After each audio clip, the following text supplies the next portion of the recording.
Oi, gente, bom dia. Eu sou a Sabrina e eu sou estudante de medicina aqui no Paraguai.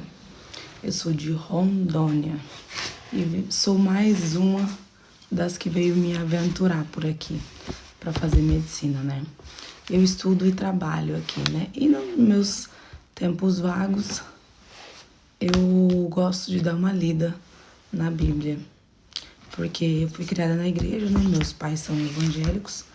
E aí eu gosto de ler algumas coisinhas. E hoje eu li algo que me chocou.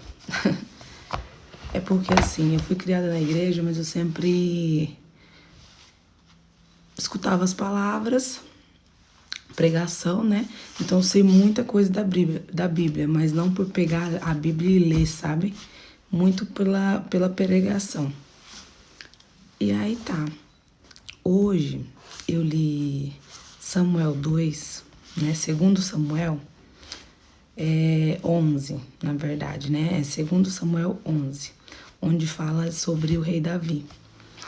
E aqui, essa história, depois se vocês puderem ler, é muito interessante e ao mesmo tempo chocante. E é muito do dia de hoje, sabe? Porque aqui fala de Davi e Betsabá, eu acho que é assim que se pronuncia. Fala que Davi era rei naquela época, né? E que acontece? Um belo dia ele viu uma moça muito linda, né? Ele avistou ela da sua janela e tal. E essa moça era Betsabá, que ela era casada com Urias.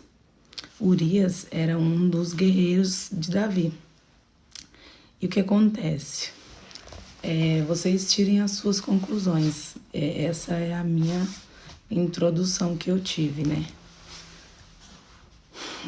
Davi pediu para chamar essa moça, teve relação com ela, ficou com ela, e nisso ela engravidou, mandou avisar Davi que estava grávida.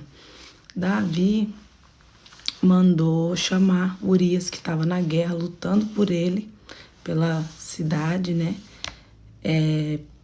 Mandou chamar Urias para que Urias viesse, ficasse com a mulher e achasse que o filho era dele.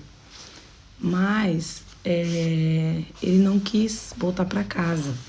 Aqui conta até uma parte que Davi bebeu com Urias, embebedou Urias e tal, falou para ele retornar para casa dele e tal, mas ele não retornou. Mandou chamar ele para ir para casa, mas Urias, como era um servo fiel, leal ao povo dele e a Davi, não voltou para casa. E nisso a mulher gerando um filho de Davi. Aí o que acontece? Davi pensou, vou mandar ele ficar na linha de frente, que assim ele morre e fica tudo certo, né? Porque como que ele ia contar para um cara tão fiel a ele que tinha engravidado a mulher do cara, né? Ele achou que ia ser só uma pimbada e pronto. Aí, beleza. Foi, colocou o cara na linha de frente, mandou colocarem ele, né? Urias morreu. E, assim, o que eu vejo como reflexão? Isso muito, assim, em questão de lealdade, né? Hoje em dia, questão de em quem a gente confia, né? E às vezes você confia tanto na pessoa, você faz tanto pela pessoa e a pessoa vai lá e te coloca pra morrer. Engravida sua mulher e te coloca pra morrer. E nisso, Davi, tipo, quem era Urias perto de Davi, né? Davi era rei, né? Já tinha matado gigante, já tinha tido muitas honras. E aí fazer isso, invejar a mulher do servo dele, que no final Urias, que era menos que Davi, teve mais honra que Davi. Mas aqui fala que Deus perdoou Davi, porém ele deu uma sacudida nele, falou que abominou, que desprezou o que ele fez, né? E falou que o filho que ela estava gerando de Davi iria morrer. E nisso o filho nasceu,